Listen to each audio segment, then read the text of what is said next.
రాజ్యమేది లేదు గాని రాణిలాగా చూసుకుంటా, కోట కట్టలేను గాని కళ్ళల్లో నిన్నే దాచుకుంటా.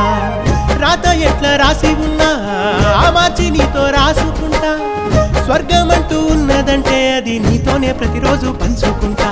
నిన్ను గన్న మీ నాన్నకన్నా అల్లారు ముద్దుగా సాదుకుంటా, నీకు కోపం వస్తే కొంత దూరం ఉంటా, నువ్వు గీత గీస్తే నేను దాటనంటా. కంట నీరు కంటి రెప్ప దాటకుండా కాటుకై కావాలుంటా.